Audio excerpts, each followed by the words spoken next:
அல்ஹம்துலில்லாஹி ரப்பில் ஆலமீன் வஸ்ஸலாத்து வஸ்ஸலாமு அலா சய்யிதில் முர்சலீன் வஅலா ஆலிஹி வஸஹ்பிஹி அஜ்மஈன். قال الله تعالى في القرآن الكريم والفرقان الحميد أعوذ بالله من الشيطان الرجيم بسم الله الرحمن الرحيم. من ذا الذي يقرض الله قرضا حسنا فيضاعفه له أضعافا كثيرا والله يقبض ويبسط وإليه ترجعون. وقال نبينا محمد صلى الله عليه وسلم اللهم إني أعوذ بك من المأثم والمغرم. اللهم صل على سيدنا محمد وعلى آل سيدنا محمد وأنزله المقعد المقرب عندك يوم القيامة.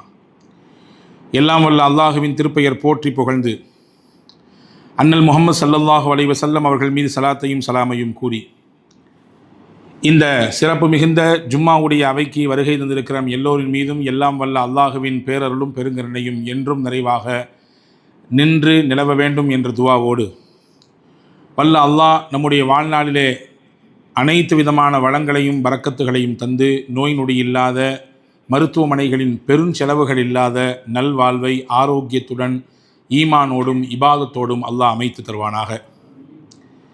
நம்முடைய மூச்சடங்கும் நேரம் லா இலாஹ இல்லல்லாஹ் முஹம்மது ரசூலுல்லாஹ் என்ற கலிமாவை சொல்லி நமக்கான சொர்க்கத்தின் இடத்தை இங்கிருந்தே கண்ட வண்ணம் நம்முடைய உயிர் உடலை விட்டு பிரிவதற்கு அல்லாஹ் தௌஃபீக் செய்வானாக. அல்லாஹுவின் ஆலயம் காபாவையும் அண்ணல் பெருமானார் ஸல்லல்லாஹு அலைஹி வஸல்லம் அன்னவர்களின் புனிதமான ரவுதாவையும் மீண்டும் மீண்டும் ஹஜ்ஜிற்கும் உம்ராவிற்கும் ஜியாராவிற்கும் செல்வதற்கும் குடும்பத்தோடு வருவதற்கும் அல்லாஹ் நமக்கு வாய்ப்பை வழங்கி கொண்டே இருப்பானாக. எல்லாம் வல்ல அல்லாஹுவின் கருணையினாலே புனிதமான ரமதானை நிறைவேற்றிவிட்டு சிறப்பு மிகுந்த ஷவ்வால் மாதத்தினுடைய முதல் ஜும்மாவிலே நாம் வீட்டிருக்கிறோம். இந்த நேரத்திலே முக்கியத்துவம் வாய்ந்த சில விடயங்களை உங்களோடு பகிர்ந்து கொள்ள நான் விளைகிறேன். உலகிலே மனிதர்களின் வாழ்வை அல்லாஹ் ஒரு மிகச்சிறந்த அமைப்போடு உருவாகியிருக்கிறான். குறிப்பாக வாழ்வு என்பது ஒருவர் இன்னொருவரை சார்ந்து வாழக்கூடிய ஒரு சூழலில்தான் அல்லாஹ் அமைத்து வைத்திருக்கிறான். குழந்தை பருவம் தொடங்கி முதுமை பருவம் வரை யாருடைய துணையாவது நமக்கு தேவைப்படுகிறது. அது மனைவியாக இருக்கலாம், அல்லது நண்பராக இருக்கலாம், தாய் தகப்பனாக இருக்கலாம், அல்லது வேறு ஏதோ ஒரு ரூபத்தில் கூட்டாளிகளாக, வியாபாரத்தில் தொழிலில் ஏற்பட்ட நட்புகளாக, ஏதோ ஒரு ரூபத்தில் நமக்கு ஒரு சார்பு நிலை, ஒருவரோடு இணைந்து போகக்கூடிய ஒரு சூழல் அல்லாஹ் நமக்கு ஏற்படுத்தி வைத்திருக்கிறான். அதிலே மிக முக்கியமானது பொருளாதாரத்திலே பல நேரங்களிலே நாம் நம்மிலே சிலர் இன்னொருவரை சார்ந்திருக்க வேண்டிய ஒரு சூழலுக்கு தள்ளப்படுகிறோம். நெருக்கடியான நிலையில் யாரும் முன்வராத சமயத்திலே இவர்தான் எனக்கு வாழ்க்கையில் உதவி செய்தார், என்னை தூக்கிவிட்டார் என்று பல நேரங்களில் அந்த நெருக்கடி நிலையில் கை கொடுத்து பொருளாதார உதவி செய்தவர்களை நன்றியோடு நாம் நினைத்து பார்க்கிறோம். சொல்லப்போனால் இஸ்லாம் குர்ஆன் ஹதீஸின் வழியாக கடன் கொடுத்து உதவுங்கள், நெருக்கடிகளை நீங்கள் ஒருவருக்கொருவர் உதவி ஒத்தாசையோடு நீங்கள் கடந்து செல்லுங்கள் என்று நமக்கு பணிக்கிறது. நபிகள் பெருமானார் ஸல்லல்லாஹு அலைஹி வஸல்லம் அன்னவர்களுடைய ஹதீஸை ஹஸரத் ஹுதைஃபத் இப்னுல் யமான் ரலியல்லாஹு அன்ஹு அவர்கள் அறிவிக்கிறார்கள். புகாரி முஸ்லிமிலே இந்த ஹதீஸ் பதிவாக இருக்கிறது. பெருமானார் ஸல்லல்லாஹு அலைஹி வஸல்லம் சொன்னார்கள், ஒரு மனிதரினுடைய ரூஹை, அவருடைய ஆத்மாவை கைப்பற்ற மலக்குகளை அல்லாஹ் அனுப்பினான். அவருடைய ரூஹை கைப்பற்றும் நேரத்திலே அவரிடத்திலே வந்த மலக்குகள் கேட்டார்கள், அலிம்த மினல் கைரி ஷைஆ, ஏதாவது நன்மை செஞ்சிருக்கியா உலகத்தில்னு கேட்டாங்க. அவர் கையை விரித்தார். பெருசாக நான் நினைத்த நன்மையெல்லாம் என்னால் செய்ய முடியல, பெரிய நன்மைகள் எல்லாம் என்னிடத்தில் இல்லை, ஆனால் ஒரே ஒரு விஷயம் மட்டும் இருக்கிறது என்று இவர் சொன்னார். என்ன விஷயம் என்று அந்த மலக்குகள் கேட்டார்கள். நெருக்கடி நிலை, கஷ்டம் என்று சிலர் என்னிடத்திலே வருவார்கள், நான் அவர்களுக்கு கடன் கொடுத்து உதவுவேன். கடன் கொடுத்து உதவினால் அது ஒரு உதவி, அவருடைய அந்த நேரத்தின் நெருக்கடியை போக்கும். திருப்பி அடைக்க வேண்டுமே, அந்த காலமும் நேரமும் நெருங்கி வருமே, அதற்கான பணியாளரை நான் நியமித்திருந்தேன். அவர் போவார், போகும் பொழுதே சொல்லி அனுப்புவேன். வசதி வாய்ப்புள்ளவங்க சில நேரங்களில் கடன் வாங்கக்கூடிய சூழல் ஏற்படுது. அதனால் அவங்கள போய் நீங்கள் வல்கராக ட்ரீட் பண்ணாதீங்க, ரொம்ப இறுக்கமாக நீங்கள் அவங்கள அணுகாதீங்க. ஏதாவது அவங்களுக்கு அவகாசம் கேட்டாங்கன்னு சொன்னால் அவகாசம் கொடுங்க, கூட்டி கொடுங்க, இன்னும் சில நாட்களையோ மாதங்களையோ அதிகரித்து கொடுங்கள். ஆனால் சில நேரங்களில் ஏழ்மை, வறுமை, நெருக்கடி, பொருளாதாரத்தில் சரியான ஒரு நெருக்கடி நிலையிலே ஏழ்மையிலும் வறுமையிலும் சிக்கியிருப்பவர்களும் என்னிடத்திலே கடனாளிகளாக இருப்பவர்கள் உண்டு. அவங்க மாதிரி ஆட்களை சந்திக்கும் பொழுது நான் சொல்லுவேன், சொல்லி அனுப்புவேன் என்னுடைய ஆட்கள்கிட்ட, முடிஞ்சால் அவங்கள்ட்ட கேட்டு திருப்பி கடனை வாங்கிட்டு வாங்க. அவங்களால கடன் கொடுக்க முடியலைன்னா மொத்தமாக அதை தள்ளுபடி பண்ணிடுங்க, வேண்டாம். ஏன்னா அவங்களுடைய நெருக்கடி நிலை எனக்கு தெரியுது, புரியுது, அவங்களுடைய சூழல் எனக்கு விளங்க முடியுது. அதனால் ஏற்கனவே பொருளாதார சிக்கலில் கடுமையான வறுமையிலும் ஏழ்மையில் இருக்கக்கூடியவங்க அதை ஏதாவது கொஞ்சம் சமாளிக்கலாம் சொல்லி தான் நம்மள்கிட்ட கடன் பெற்றார்கள். மறுபடியும் போய் அவங்களை நெருக்கிறதுல எனக்கு உடன்பாடு இல்லை, கேட்டு பாருங்க, முடிஞ்சால் தரட்டும், இல்லைன்னா அந்த கடனை தள்ளுபடி பண்ணிடுங்க என்று சொல்லித்தான் நான் அந்த ஊழியரை, பணியாளரை அனுப்பி வைப்பேன் என்று இந்த விலாவாரியான விவரத்தை மலக்குகளிடத்திலே அந்த மனிதர் சொன்னார். அல்லாஹ் ஜல்லஷானஹு வ தஆலா அந்த மலக்குகளிடத்திலே சொன்னான். புகாரியினுடைய பதிவு, காலல்லாஹ் தஜாவசு அன்ஹு, இந்த அடியாரையும் நீங்கள் தள்ளுபடி செய்து விடுங்கள். இவர் செய்த தீமைகளை, பாவங்களை எல்லாம் தள்ளுபடி செய்து விடுங்கள். இவர் செய்த எனக்கு பிடிக்காத விஷயங்கள் இவர் வாழ்க்கையிலே சில நிகழ்ந்திருக்கலாம், அதையெல்லாம் அல்லாஹ்வாகிய நான் சொல்கிறேன், தள்ளுபடி செய்யுங்கள். என் அடியார்களுக்கு கடனை தள்ளுபடி செய்தார் அல்லவா, அதனால் அவருடைய பாவங்களை நான் தள்ளுபடி செய்து விட்டேன் என்று அல்லாஹ் சொல்லுவான் என்று அருமை நாயகம் ஸல்லல்லாஹு அலைஹி வஸல்லம் சொன்னார்கள். இப்போ மன்னிப்பை பெற்றுத் தருவதற்கான வழியாக கடன் கொடுத்து வாங்குதல் இருக்கிறது என்று இஸ்லாம் முன்வைக்குது. மன்னிப்பின் வழியாக இஸ்லாம் காட்டுகிறது. அன்பர்களே, நீங்கள் ஜக்காத்தினுடைய பட்டியலை பாருங்கள். ஒரு 8 சாராருக்கு அல்லாஹ் ஜக்காத்தை கொடுக்கலாம் என்று சொல்கிறான். 8 விதமான கேட்டகரியில் வரக்கூடிய மக்களுக்கு ஜக்காத் கொடுக்கலாம் என்று சொல்கிறான். அதிலே 5வது வரிசையில் வரக்கூடியவர்கள் தான், அந்த வரிசை முறையிலே 5வது வரக்கூடியவர்கள் தான் அல் காரிமீன். காரிமீன் என்றால் கடன்காரர்கள், கடனால் நெருக்கடிக்கு உள்ளாக்கப்பட்டவர்கள். அவர்கள் சொந்த தேவைக்காக வேண்டி அனாவசியமாக, ஆடம்பரம் இல்லாமல், முறையாக, மார்க்கம் அனுமதித்த விதத்தில் கடன் வாங்கினார்கள். கடன் வாங்குறாங்க சொந்த தேவைக்கு, மார்க்க அனுமதியை மீறி, மார்க்கத்தை மீறி கடன் வாங்கினவங்க இல்லை, மார்க்கம் அனுமதித்த விதத்திலே கடன் பெற்றார்கள். அவர்களுக்கு ஜக்காத்தினுடைய தொகையை கொடுக்கலாம் என்று மார்க்கம் வலியுறுத்துகிறது. ஃபுகஹாக்கள் சொல்றாங்க, அல்லாஹ் இந்த பட்டியலிலே ஃபுகராக்களை சொல்கிறான், ஏழைகள், மிஸ்கீன்களை சொல்கிறான். மிஸ்கீன்கள் ரொம்பவும் வறுமையில் இருக்கக்கூடியவர்கள், அதே போன்று ஆமிலீன், ஜக்காத்தை கலெக்ட் பண்ணக்கூடியவங்க, அல் முஅல்லஃபத்து குலூப், புதிதாக இஸ்லாத்தில் இணைந்து தங்களை இஸ்லாத்திற்குள்ளே இணக்கமாக்கி கொண்டவர்கள்.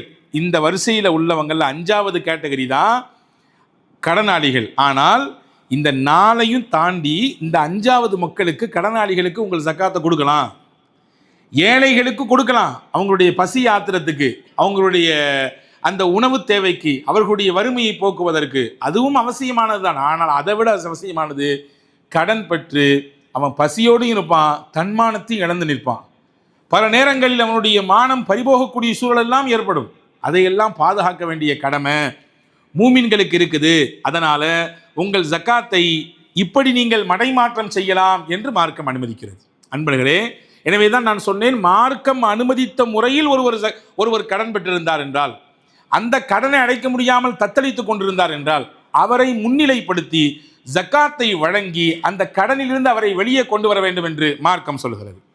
அன்பான சகோதரர்களே, கடன் கொடுங்கள் என்றும் சொன்னது, கடனை அடைக்க முடியாமல் தத்தளித்துக் கொண்டிருக்கக்கூடியவர்களுக்கு நீங்கள் உங்கள் கடமையான ஜக்காத்தை கொடுத்தாவது அதிலிருந்து வெளியே கொண்டு வாருங்கள் என்று மார்க்கம் வலியுறுத்துகிறது. அன்பர்களே, அப்படி என்றால் எவ்வளவு முக்கியமான விஷயம் இது என்பதை நீங்கள் கவனத்தில் கொள்ள வேண்டும்.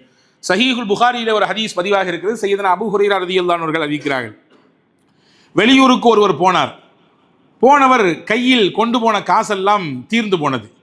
இப்போ வியாபாரத்திற்கு சரக்கு எடுப்பதற்கு அவசியமாக ஒரு 100 தங்க காசுகள், 1000 தங்க காசுகள் தேவை. அக்கம் பக்கத்தில் விசாரித்து பார்த்தாரு, யார்கிட்டையும் பெருசாக அவ்வளவு தொகை இல்லை. விவரம் தெரியாத ஊர் வேற, வேற ஊர் வேற, முகம் தெரியாத நாட்கள். சரி, போய் யார்கிட்டையோ சொன்னாங்க கொண்டாங்கன்னு சொல்லி போய் கேட்டார். ஒருவர் கொடுக்க முன் வந்தார். ஆனால் அவர் கேட்டார், சாட்சி வேண்டும் என்றார். என்கிட்ட நீங்கள் 1000 தங்க காசு வாங்கியிருக்கின்றது, யார் சாட்சி? அவர் சொன்னார், நான் வெளியூருக்காரன். யாரை கொண்டு சாட்சியாக அங்கே நிப்பாட்டுறது?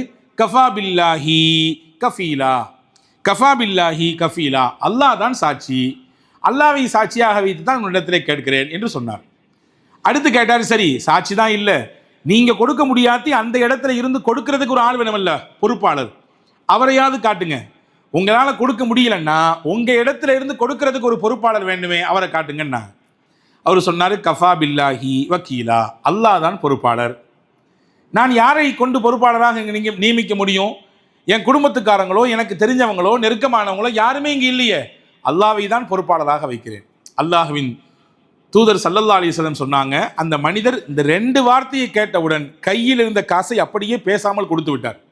ஏன்னா சாட்சியாகவும் பொறுப்பாளராகவும் அவர் நியமித்தது சராசரி மனிதர்களை அல்ல, மனிதர்களை படைத்து ரட்சித்து கொண்டிருக்கக்கூடிய அல்லாஹ்வை முன்வைத்ததினாலே இவர் பேச்சே பேசவில்லை, எடுத்து கொடுத்து விட்டார். குறிப்பிட்ட தவணை காலம் முடிந்தது.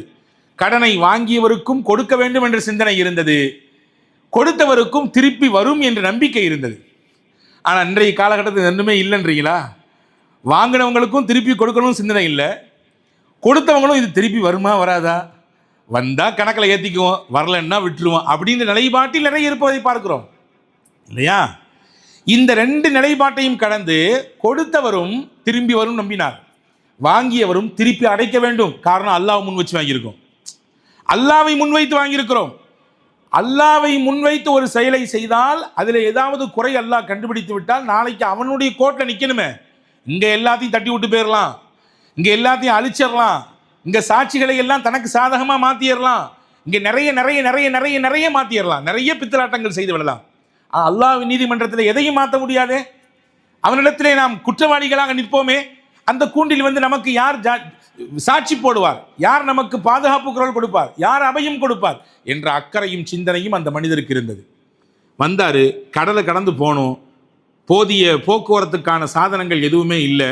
ஆனால் நாள் போகுது, ஒரு நிமிடம்னாலும் ஒரு நிமிடம் தானே, ஒரு நிமிடம் கடந்து விட்டாலும் ஏஎம்லேருந்து பிஎம்முக்கு மாறிடுதே, ஒரு மணி நேரம் கடந்து விட்டாலும் இரவிலிருந்து பகலுக்கு மாறி விடுகிறதே, அந்த நாள் மாறிடுச்சுன்னா நான் என்ன பண்ணுறது, அதுக்கும் அல்லாட்டெல்லாம் பொறுப்பாளர் ஆகுவேன் என்று உடனே ஒரு கடிதம் எடுத்து எழுதி ஒரு கட்டையை எடுத்து உடைத்தார். அந்த 100 தங்க காசுகளை கட்டைக்குள்ளே வைத்தார், கடிதத்தையும் சேர்த்து வைத்தார், அதை கட்டினார், தூக்கி எறிந்து விட்டார் கடலிலே. அல்லாஹ்வே உன்னை சாட்சியாக வைத்து உன்னை பொறுப்பாளனாக வைத்து வாங்கிய பணம் இது 1000 தங்க காசு, எனக்கு தெரியாது, நீ எப்படியாவது இதை கொண்டு அவன் கையில் சேர்த்துரு, வாங்கினவர் கையில் கொண்டு சேர்த்துரு என்று சொல்லி அந்த அல்லாஹ்விடத்திலேயே பொறுப்பை ஒப்படைத்து விட்டு போனார். வரலாறு வருகிறது, ஹதீஸ் தொடர் முடிகிறது. அந்த குறிப்பிட்ட மனிதர் அந்த குறிப்பிட்ட நாளிலே வந்து கரையோரம் நின்றார். யாராவது வருவாங்க, ஒரு கப்பல் வரும், அதிலிருந்து மனுஷன் கொண்டு வந்து காசை தருவார் நினைச்சார். ஆனால் அவருக்கு அன்னைக்கு எந்த கப்பலும் வரவில்லை. கடைசியில் வீட்டுக்கு விறகாவது எடுத்துட்டு போகும் என்று நினைத்து அங்கே ஓரஞ்சாரமாக ஒதுங்கிய சுள்ளிகளை புறக்கினார். வீட்டிற்கு கொண்டு போய் அதை வெட்டினார். வெட்டும் நேரத்திலே ஒரு சுள்ளியிலிருந்து அப்படியே காசு கொட்டியது, உள்ளே கடிதமும் இருந்தது. அந்த கடிதத்தை பார்த்து கொண்டு காசை பெற்றுக்கொண்டார். அடுத்த சில நாட்களுக்கு பிறகு 2 நபர்களும் சந்தித்து பேசிக்கொண்டார்கள். அனுப்புனனே காசு வந்துருச்சான்னு கேட்டார் இவர். அவரு சொன்னார், பத்திரமா வந்து சேர்ந்துருச்சு. கொரியர் பண்ண மாதிரி 2 பேரும் பேசிக்கிட்டாங்க. அவங்க ஒருத்தர் சொல்றாரு வந்து அனுப்பினாரு, இன்னொருத்தர் சொன்னார் உங்க அனுப்பின பார்சல் எனக்கு கிடைச்சிருச்சுன்னாரு. இங்கே நமக்கு ரசூலுல்லாஹ் அந்த ஹதீஸின் வழியாக சொல்லித்தரக்கூடிய விஷயம் என்னவென்றால், இப்படியெல்லாம் கடன் கொடுத்து வாழ்ந்திருக்கிறார்கள், கடன் கொடுத்தும் வாழ்ந்திருக்கிறார்கள். அந்த கடனை பெற்றவர்களும் நியாயத்தோடு நன்மதிப்போடு நம்பிக்கையோடு நடந்திருக்கிறார்கள். அந்த நம்பிக்கைக்கு அல்லாஹ் உரிய மதிப்பையும் கொடுத்தான். எப்பொழுதுமே நம்பிக்கை வீண் போகாது. நாம் நம்பகமானவராக இருக்க வேண்டும் என்று உறுதி எடுத்து கடைசி வரையில் அதிலே நிலைத்து நிற்க வேண்டும் என்று நினைத்தால் நிச்சயமாக நம்முடைய நம்பகத்தன்மை அல்லாஹ் பாதுகாப்பான். அந்த நம்பகத்தன்மையில கொஞ்சம் சோட வைட்டுன்னு சொன்னா அல்லாஹ் பாதுகாக்கணும். அல்லாஹ்வுடைய உதவி நிப்பாட்டப்பட்டு விடும். நம்பிக்கையோடு இருக்கிறோம், அல்லாஹ்வின் மீது நம்பிக்கையோடு இருக்கிறோம், என்னுடைய நம்பகத்தன்மையும் கெட்டுப்போய் விடக்கூடாது என்பதிலே உறுதியாக நிற்கிறோம் என்றால் அல்லாஹ் பல ரூபங்களில் உதவி செய்வான். அந்த உதவியை அல்லாஹ் நேரடியாக கண்ணில் காட்டுவான். அப்படி காட்டப்பட்ட நிகழ்ச்சி தான் இது என்று ஹதரத் ரசூலுல்லாஹி ஸல்லல்லாஹு அலைஹி வஸல்லம் சொன்னாங்க. அன்பான சகோதரர்களே, இப்போ கடன் கொடுக்கறத பற்றி நிறைய மார்க்கம் ஆர்வமூட்டுது. அதே மாதிரி கடன் வாங்கினவங்க, கடனை பெற்றவர்கள் எச்சரிக்கையோடு இருக்க வேண்டும் என்பதையும் மார்க்கம் நமக்கு எச்சரிக்கை செய்கிறது. ஹதீஸிலே வந்திருக்கிறது, சஹீஹுல் புகாரியிலே ஹதரத் சய்யிதுனா அபூ ஹுரைரா ரலியல்லாஹு அன்ஹு அறிவிப்பாக பதிவு செய்யப்பட்டது. மதீனாவுக்கு போன ஆரம்ப கட்டத்தில் ரசூலுல்லாஹி ஸல்லல்லாஹு அலைஹி வஸல்லம் யாராவது இறந்து போன ஜனாசா பள்ளிவாசலுக்கு வந்தால் இன்னைக்கும் அந்த வழக்கம் இருக்கா இல்லையா நம்மள்ட்ட? இவர் யாராவது எங்கள் அப்பா, என்னுடைய சகோதரர் யாருக்காவது கொடுக்கல் வாங்கல முன்ன பின்ன இருந்தான்னு சொன்னால், ஏதாவது கொடுக்கணும் வாங்கணும்னு இருந்தால் அவங்களுடைய பொறுப்பில் நாங்கள் இருக்கிறோம், எங்கள்கிட்ட வந்து நீங்கள் உரிய ஆவணத்தோடு கேளுங்க, நாங்கள் திருப்பி தந்துடுறோம், நாங்கள் அடைச்சிட்றோம்னு நீங்கள் சொல்கிறோமில்ல. இது யாருடைய சுன்னா? முஹம்மது ஸல்லல்லாஹு அலைஹி வஸல்லம் சுன்னத். முஹம்மது ஸல்லல்லாஹு அலைஹி வஸல்லம் கேட்பாங்க, ஜனாசா பள்ளிவாசலுக்கு வந்துருச்சுன்னா இவருக்கு எத்தனை பிள்ளைங்க, என்ன சுத்த விட்டு போயிருக்காரு, எதை சேர்த்து வச்சு, இதெல்லாம் கேள்வி கிடையாது. நாயகத்தின் கேள்வி, இவர் யாருக்காவது கடன் கொடுக்க வேண்டுமா, கொடுக்கல் வாங்கல் ஏதாவது குளறுபடி இருக்கிறதா இவரிடத்திலே? ஆமாம், இவர் இன்னாருக்கு இன்னும் இவ்வளவு தரணும். சரி, எல்லா மனுஷங்க தானே, வாங்குறது வழக்கம்தான். சரி, அதை அடைக்கிறதுக்கு ஆள் இருக்கான்னு கேட்பாங்க. வாரிசுகள் இருக்கிறாங்களா, அதை அடைச்சிருவாங்களான்னு கேட்பாங்க. அடைக்கிறதுக்கு ஆள் இருக்குன்னு சொன்னாதான் ரசூலுல்லாஹ் தொலை வைப்பாங்க. ஹதீஸிலே வருகிறது, ஒரு சஹாபியினுடைய ஜனாசா வந்தது. நபி இதே மாதிரியான கொஸ்டின் வச்சாங்க. அங்க யாரும் வாரிசுகளும் இல்லை, அந்த கடனை நிறைவு செய்வதற்கு உரிய முறையிலே திருப்பி தருவதற்கான ஆட்களும் இல்லை. ரசூல் சொன்னாங்க, சல்லு அலா சாஹிபிக்கும், நான் இவருக்கு தொலை வைக்க மாட்டேன், நீங்களே தொலை வச்சுக்கோங்க. அல்லாஹ்வின் தூதர் உயிரோடு இருக்கும் பொழுது, அவர்கள் ஹயாத்தோடு இருக்கும் பொழுது, கடன் வாங்கி அதை திருப்பி அடைப்பதற்கான எந்த வசதி வாய்ப்பையும் ஏற்படுத்தி கொடுக்காமல் ஒருவர் மரணிக்கிறார். அர்ஹமுர் ராஹிமீன், அகிலங்களின் அதிபதி, அகிலங்களுக்கு எல்லாம் உதவி செய்யக்கூடிய, இரக்கம் காட்டக்கூடிய அந்த ரப்பின் மூலமாக ரஹமத்துல் லில் ஆலமீன் என்று சொல்லப்பட்ட அகிலங்களின் அருள் கொடை அண்ணல் பெருமானா ஸல்லல்லாஹு அலைஹி வஸல்லம் சொன்னாங்க, நான் தொலை வைக்க மாட்டேன், நீங்க தொலை வச்சுங்க. அப்படி என்றால் ஒருவருக்கு கடனோடு ஏற்படக்கூடிய மரணம் எவ்வளவு பாரிய வேதனைகளை கொடுத்துவிடும் என்பதை ரசூலுல்லாஹ் இதிலே உணர்த்துகிறார்கள். நீங்க சர்வ சாதாரணமா நினைக்காதீங்க கடனை. நீங்க யாராவது ஒருத்தவங்க கடனோடு மரணிச்சாலும் எல்லாத்துக்கும் சிபாரிசு செய்யக்கூடிய நான் முன்னாடி வந்து உங்களுக்கான தொலை வைக்க மாட்டேன். நாயகத்தின் வாக்கு. பிற்காலத்திலே மதீனாவுடைய சூழல் மாறியது, பொருளாதார நிலை நல்ல உயர்நிலைக்கு வந்தது. ரசூலுல்லாஹ் சொன்னாங்க, கடனோடு யாராவது இறந்து அப்படி உங்களால் யாருக்கும் அடைக்க முடியாட்டியும் கூட நான் அவங்கள பொறுப்பெடுத்து அடைச்சிக்கிறேன்னு நாங்கள் அதையும் விட்டுவில்லை.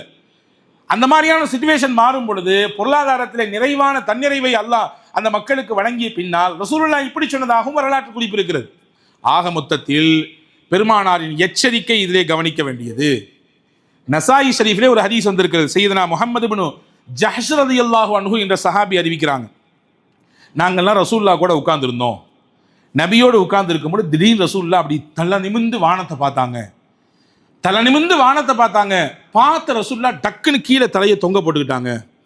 தொங்க போட்டு சொன்னாங்க, சுபஹானல்லாஹ். சுபஹானல்லாஹ் என்பது பிரம்மாண்டத்தை பார்க்கும் பொழுது சொல்லக்கூடிய வார்த்தை இல்லையா? பிரம்மாண்டமான ஒரு காட்சியை பார்க்கும் பொழுது, உங்களுக்கு வந்து ஒரு நல்ல ஒரு ஷாக்கான ஒரு விஷயத்தை பார்க்கும் பொழுது சொல்லக்கூடிய வார்த்தை சுபஹானல்லாஹ். என்ன கடுமையான விஷயமா இருக்குது இது, எவ்வளவு கடினமானதா இருக்குது, எவ்வளவு கஷ்டத்தை தரக்கூடியதா இருக்குது அப்படின்னு ரசூலுல்லாஹ் சொன்னாங்க. சஹாபாக்கள் சொல்றாங்க, இந்த வார்த்தை ரசூலுல்லாஹ் சொன்ன உடனே என்ன கஷ்டம் அது, என்ன கடுமை அதுன்னு எங்களால் கேட்க முடியல. காரணம் அந்த நிலை அப்படி இருந்துச்சு, இறுக்கமான நிலையா இருந்துச்சு. பெருமானாருடைய முகம் அப்படி மாறி போய் இருந்துச்சு. என்னத்தை ரசூலுல்லாஹ் பார்த்தாங்க, எப்படி கேட்கறது இது என்று தெரியாம நாங்கள்லாம் பயத்தில் இருந்தோம்.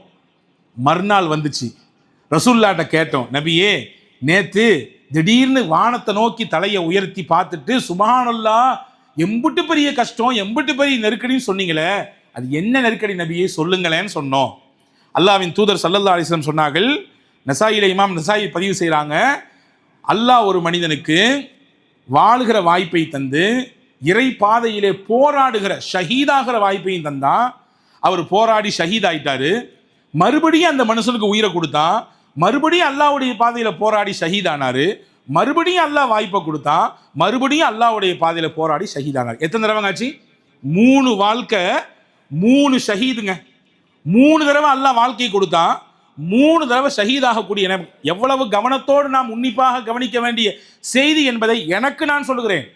உங்களுக்கு நீங்கள் எடுத்துக்கொள்ள வேண்டும். உங்களை சொல்வதை விட, நான் உங்களுக்கு சொல்வதை விட நீங்கள் எடுத்துக்கொள்வதே சிறப்பு. நான் எனக்கு சொல்லுகிறேன், 3 முறை வாய்ப்பு கொடுத்தான், 3 முறை ஷஹாதத்தை கொடுத்தான். ரசூலுல்லாஹ் சொன்னாங்க, அந்த மனிதரிடத்திலே கடன் இருந்தால் அவரும் கூட சொர்க்கத்துக்கு போக முடியாது. கடனோடு அவர் மரணிக்கிறார்.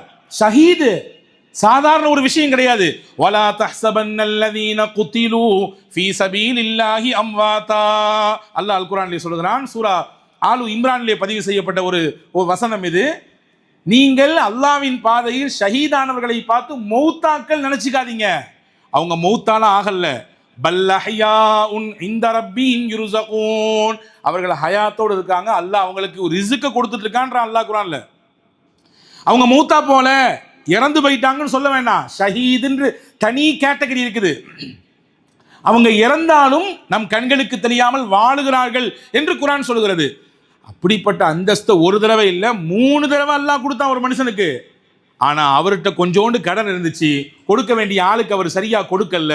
ரசூலுல்லாஹ் சொன்னாங்க சொர்க்கத்துக்கு போக முடியாதுன்னாங்க, அவரால் சொர்க்கத்தை எட்டி பார்க்க முடியாதுன்னாங்க ரசூலுல்லாஹ். அப்படி என்றால் அன்பர்களே, இன்றைய சூழலிலே எவ்வளவு பெரிய நெருக்கடியிலே கடனிலே மக்கள் சிக்கி தவிக்கிறார்கள்.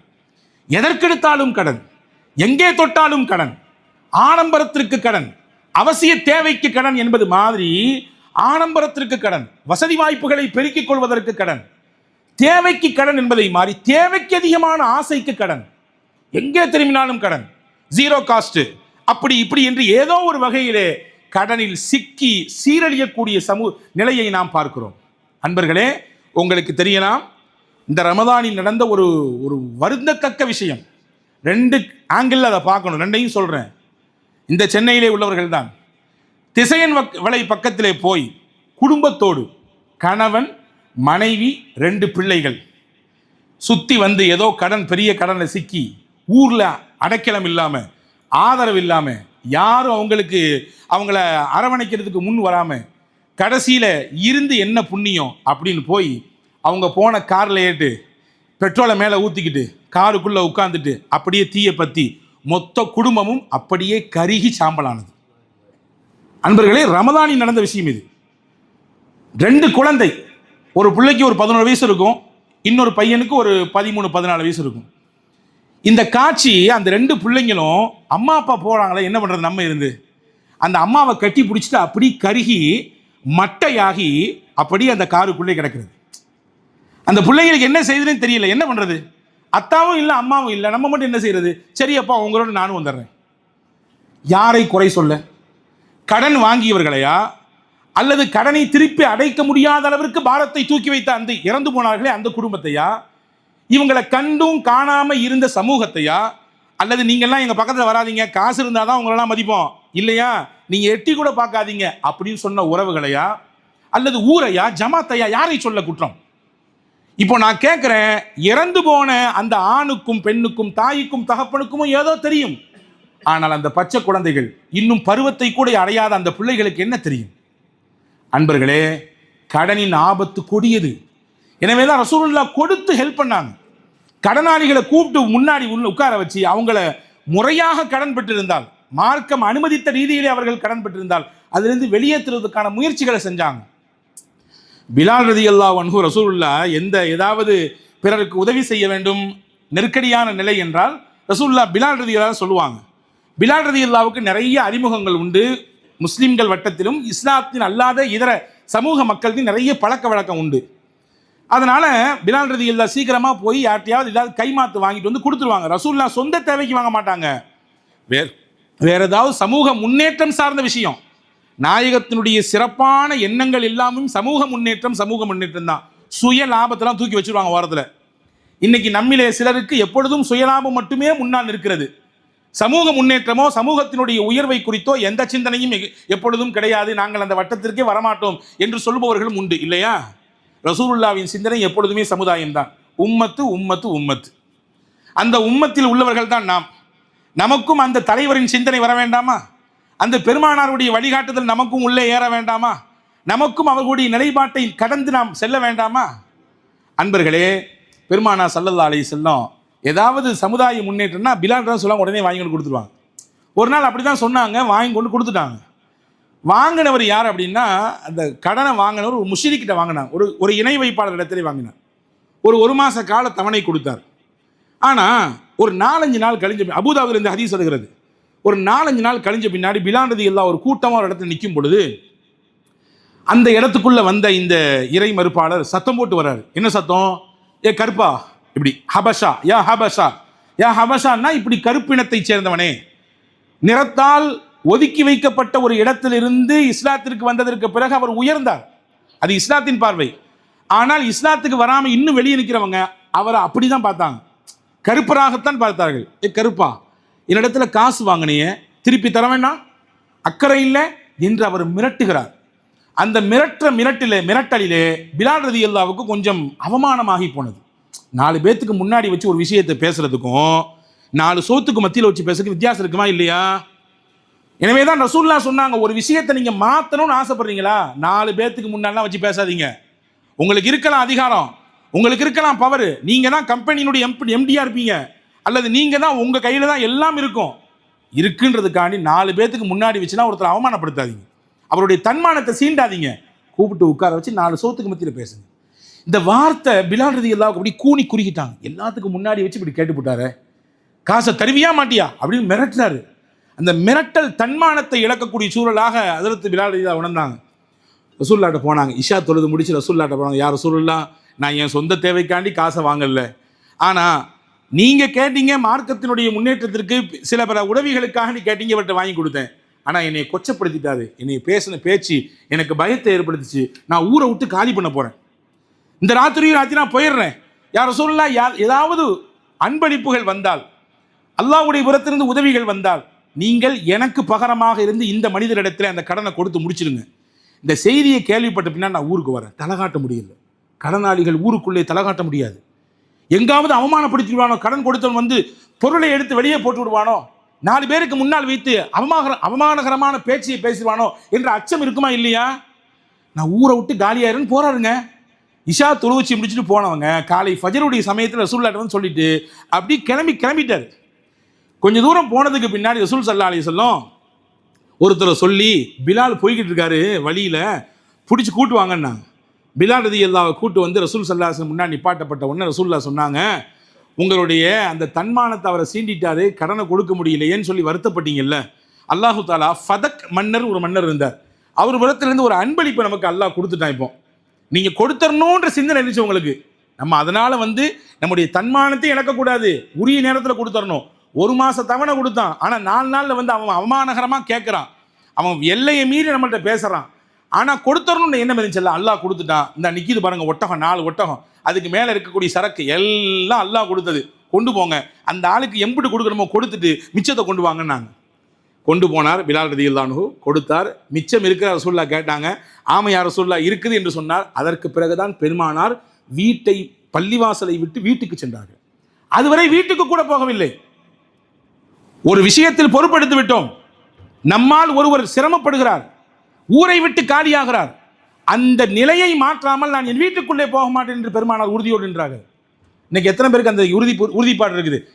படட்டும் நம்ம என்ன செய்ய முடியும், நான்லாம் பொறுப்பாக முடியுமா, நான்லாம் பேச முடியுமா, பார்த்துக்கலாம், என்ன வந்தாலும் ஃபேஸ் பண்ணலாம், என்ன பெரிய பிரச்சனைனா நம்ம எதிர்கொள்ளலாம் அப்படின்ற நிலைப்பாடு தான் நம்மிலே பலருக்கு இருக்கிறதே ஒழிய, இது அல்லாஹ்வுடைய விஷயமாச்சே, நாளைக்கு மறுமையிலே எந்த நிலையிலே நான் என்ன முகத்தை கொண்டு வைத்துக்கொண்டு அல்லாஹ்வுக்கு முன்னால் இருப்பது என்ற நிலைப்பாடு இல்லையே. பெருமானார் மாற்றி கொடுத்தார்கள், உதவினார்கள். இந்த மாதிரி நிறைய நிகழ்ச்சிகளை சொல்ல முடியும், நிறைய நிகழ்ச்சிகள் இருக்கிறது. ஆக கடனை கொடுக்கறதுக்கும் மார்க்கம் அது சார்ந்த விஷயங்களை நமக்கு ஊக்கப்படுத்துது. கடனை வாங்கினவங்க உரிய முறையில் திருப்பி அடைத்து விட வேண்டும் என்ற எச்சரிக்கைகளை சொல்லுகிறது. அதே மாதிரி இந்த 2 நிலையிலும் தடப்படாமல் நடுநிலையாக இருப்பாங்க பார்த்தீங்களா, கடன் கொடுக்கவும் இல்லை, வாங்குற மாதிரி சிச்சுவேஷனை வாழ்க்கையில் அல்லாஹ் நமக்கு வைக்கவும் இல்லை, அப்படின்னு நிலையில் இருக்கக்கூடியவர்களுக்கெல்லாம் அழகான வழிகாட்டுதலை பெருமானார் கற்றுக் கொடுத்தார்கள். உங்கள் வாழ்க்கையில் நீங்கள் அல்லாஹ்விடத்தில் கேட்டுக்கொண்டே இருங்கள், யா அல்லாஹ் கடன் இல்லாத வாழ்க்கையை கொடு, கடன் இல்லாத வாழ்க்கையை கொடு. புகாரி ஷரீஃபிலே ஒரு ஹதீஸ் வந்திருக்கிறது. அதில் அன்னை ஆயிஷா ரலியல்லாஹு தஆலா அன்ஹா அறிவிக்கிறாங்க, கான் ரசூலுல்லாஹி ஸல்லல்லாஹு அலைஹி வஸல்லம், ரசூலுல்லாஹ் என்ன செய்வார்கள் தெரியுமா, ஒவ்வொரு தொழுகைக்கு பின்னாலும் அல்லாஹும்ம இன்னி அஊது பிக மினல் மஅஸமி வல் மக்ரம், யா அல்லாஹ் பாவம் செய்யாமல் என்னை காப்பாத்து, கடன் இல்லாமல் என்னை காப்பாத்து, எனக்கு அதை கொடு இது கொடு இது வேணும் அது அதிகமாக வேணும், எனக்கு பாவம் செய்யக்கூடாது, கடனோடு நான் வாழக்கூடாது, இந்த 2 எனக்கு வேண்டவே வேண்டாம், இந்த 2ஐ விட்டு என்னை காப்பாற்றி விடு என்று கேட்பார்கள். ஒரு சஹாபி கேட்டாங்க, யார் ரசூலுல்லாஹ் நீங்கள் எல்லா தொழுகைக்கு பின்னாடி இந்த துவா கேட்குறீங்களே, எல்லா தொழுகையிலுமே இந்த துவாவை நீங்கள் கேட்குறீங்களே, இதனுடைய தாத்பரியம் என்ன, ரகசியம் என்னன்னு கேட்டாங்க. ரசூலுல்லாஹ் அழகா சொன்னாங்க, இதா கானர் ரஜுலு கரிம ஹத்தஸ ஃபகதிப வவஅத ஃபஅக்லஃப, ஒருத்தர் கடனாளியாக ஆயிட்டார்னா பல நேரங்களில் பேசுவார், ஆனால் பேச்செல்லாம் பொய்யாக வந்துவிடும். பல நேரங்களில் வாக்கு கொடுப்பார், அந்த வாக்குக்கெல்லாம் மாற்றம் செய்து கொண்டே இருப்பார். இந்தா தர்றேன் பாரு, ஒரு மாதம் ஃபோனே எடுக்க மாட்டார். இந்தா வர்றேன் பாரு, அதுக்கடுத்து அந்த இடத்துல அவரை பார்க்கவே இயலாது. இப்போ பொய் என்பது பெரும் பாவம், வாக்கு மோசடி என்பது பெரும் பாவம். இந்த ரெண்டும் எதுக்கு பின்னாடி தொத்திக்கிட்டு வருதுன்னா, கடனுக்கு பின்னாடி தொத்திட்டு வரக்கூடிய சூழல் ஏற்படும். அதனால் அந்த பாவமே வேண்டாம். ஏன் அந்த பாவத்துக்கு போகணும்? எனக்கு வேண்டவே வேண்டாம். எனவே தான் நான் ஒவ்வொரு நாளும் கேட்கிறேன் அல்லாஹ்விடத்திலே, கடன் இல்லாத வாழ்வை கொடு. இது முக்கியமான ஒரு துவா. புகாரி ஷரீஃபில் இருக்கிறது. அபூதாவுது ஷரீஃபில் ஒரு ஹதீஸ் இருக்கிறது. சையதுனா அபு உமாமா ரதியல்லாஹு தஆலா அன்ஹு அவர்களுடைய அறிவிப்பு, ஹஸரத் அபு சயீதுல் குத்ரி ரதியல்லாஹுடைய அறிவிப்பு. அபு உமாமா ரதியல்லாஹு அன்ஹு ரொம்ப பெரிய கவலையில், கஷ்டத்தில், நெருக்கடியில் பள்ளிவாசலில் சிக்கி இருக்கும் பொழுது ரசூலுல்லாஹ் பார்த்துட்டு அவருடைய முகத்தை பார்த்துட்டு கேட்டாங்க, என்னப்பா பெரிய கவலை இருக்க போல தெரியுத, பெரிய ஏதோ கஷ்டத்தில் இருக்க போல தெரியுத, என்னையாப்பா அப்படின்னு கேட்டாங்க. உடனே அபு உமாமா சொன்னாங்க, யா ரசூலுல்லாஹ், எனக்கு கவலை காரணம் கடனாளியாக இருக்கேன், நான் கடனை கொடுக்கணும், வாங்கிட்டேன், வாய் விட்டு கேட்டு வாங்கிட்டேன், நான் எப்படியாவது திருப்பி தரேன்னு வாங்கிட்டேன். இப்போ எந்த முகத்தை வச்சு அவரை போய் பார்க்குறது? அவரை பார்த்தாலே எனக்கு மனசு உறுத்துது, மனசாட்சி என்னை கொல்லுது. கொடுக்கலையே நீ இன்னும் எத்தனை முறை அவர் முகத்தை பார்க்குற, எத்தனை முறை அவரை கடந்து போகிற, கொடுக்க வேண்டாமா வாங்கினதை திருப்பி, கொடுக்க வேண்டாமா வாங்கினதை திருப்பி. திடீர்னு மௌத்தா போயிட்டா என்ன செய்வேன்? அல்லாஹ்வுக்கு முன்னாடி இந்த முகத்தை வச்சு எப்படி போய் நிற்ப நீ அப்படின்னு என் மனசு குத்துது. நான் யார்கிட்ட போய் சொல்ல? அல்லாஹ்ட்ட சொல்ல வந்திருக்கேன். எப்படியாவது குர்ரா அல்லா, வழி குர்ரா அப்படின்னு சொல்லி கேட்டு. அதில் அபூ உமாமா ரலியல்லாஹு சொல்லி முடிக்காங்க. ரசூலுல்லாஹ் சொன்னாங்க, நான் உனக்கு ஒரு துவா சொல்லித்தரேன்ப்பா, உன் கஷ்டம் எனக்கு புரியுது, உன்னுடைய கவலை எனக்கு விளங்குது, நான் சொல்லித்தர துவா ஓதுங்க, முயற்சி பண்ணுங்க, அல்லாஹ் உங்களுக்கு உதவி செய்வான். முயற்சி பண்ணணும், கொடுக்கணும்னு சிந்தனை வரணும். போட்டெல்லாம் காந்தி கணக்குன்னு போட்டால் முடிஞ்சு போச்சு. காந்தி கணக்குன்னு ஒருத்தர் நினச்சிட்டாருன்னா, அப்படின்னா என்னங்க காந்தி கணக்குன்னா? பட்டையை போடுறது தான் அர்த்தம். அப்படி நினச்சிட்டா முடிஞ்சு போச்சு. வாய்ப்பு கிடைக்காது. காசு பணம் கையில் வந்து போகும், கிடைக்காது. உள்ளத்தில் நினைக்கணும், வாங்கினவருக்கு திருப்பி கொடுக்கணும். இங்கே ஏமாற்றக்கூடாது. இங்கே ஏமாத்தினா என்னைய அல்லாஹ் அங்கே ஏமாத்திடுவான். என் மறுமை ஏமாற்றப்பட்டுரும், என்னுடைய ஆகிரத் ஏமாற்றப்பட்டு விடும். ஆகிரத் ஏமாற்றப்பட்டு விட்டால் எனக்கு நரகம்தான் மிச்சமாக கிடைக்கும் கூலியாக. எனவே அவர் உறுதி கொண்டார். உறுதிகொள், இதை ஓதுன்னு சொல்லி கொடுத்தாங்க ஸல்லல்லாஹு அலைஹி வஸல்லம். அல்லாஹும்ம இன்னி அஊது பிக மினல் ஹம்மி வல் ஹுஸ்னி வ அஊது பிக மினல் அஜ்ஸி வல் கஸ்லி வ அஊது பிக மினல் ஜுப்னி வல் புக்லி வ அஊது பிக மின் கலபத்தித் தைன் வ கஹ்ரிர் ரிஜால். ரொம்ப முக்கியமான துவா. ஹஜ்ரத் அபூ உமாமா சொல்கிறாங்க, இந்த துவாவை நான் ஓதுனேன், முயற்சி பண்ணேன், கடனை அடைக்கணுன்றது தான் என்னுடைய முதல் டார்கெட்டாக இருந்துச்சு, மற்றதெல்லாம் அடுத்து தான். இந்த துவாவை ஓதி முயற்சி பண்ணேன், அல்லாஹ் எனக்கு கவலையையும் போக்குனா, என் கஷ்டத்தையும் தீத்தான், கடனை அடைக்கிறதுக்கு வாய்ப்பையும் தந்தான். சொன்னால் நம்ப மாட்டீங்க, பரக்கத்தாக வாழ்ந்தேன். எப்படி பரக்கத்தாக வாழ்ந்தேன் தெரியுமா? கடனை வாங்கி கூனி குறுகி எல்லாம் வாழ்ந்த நிலை மாறி கடன் கொடுக்குற அளவுக்கு என்னுடைய நிலையை அல்லாஹ் உயர்த்தினான். என்ன காரணம்? அந்த துவாவினுடைய பவர் ஒன்று. ரெண்டாவது, எப்படியாவது அடுத்தவரை ஏமாத்தாமல் கொடுத்தோம்னு நினைச்சோம்ல, அந்த உறுதியான எண்ணத்திற்கு அல்லாஹ் கொடுத்த கூலி. எல்லாம் வல்ல அல்லாஹ் இப்படியான சிறந்த சிந்தனையோடு வாழுகிற நல்ல தௌஃபீக்கை உங்களுக்கும் எனக்கும் எல்லா மக்களுக்கும் அல்லாஹ் வழங்கி புரிவானாக.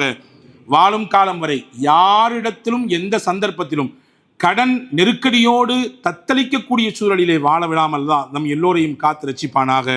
மகிழ்ச்சிகரமான நிம்மதியான வாழ்வை அல்லாஹ் நமக்கு தருவானாக. கடனாளிகளாக இருக்கக்கூடிய அன்பு சகோதரர்களுக்கு அல்லாஹ் அதை நிறைவேற்றுவதற்கு, அதற்கான அடைப்பதற்கான வழிகளை அல்லாஹ் ஏற்படுத்தி தருவானாக. கடன் அடைக்க முடியவில்லையே என்ற வருத்தத்தினாலே வேறு வினோதமான முடிவுகளை, வேறு வாழ்க்கையினுடைய முடிவை நோக்கி உண்டான முடிவுகளை எல்லாம் எடுக்காமல் அல்லாஹ் சமூகத்தை காத்து ரட்சிப்பானாக. ஆமீன். வாஹிர் தாவானில் அல்ஹம்துலில்லாஹி ரப்பில் ஆலமீன். அஸ்ஸலாமு அலைக்கும்.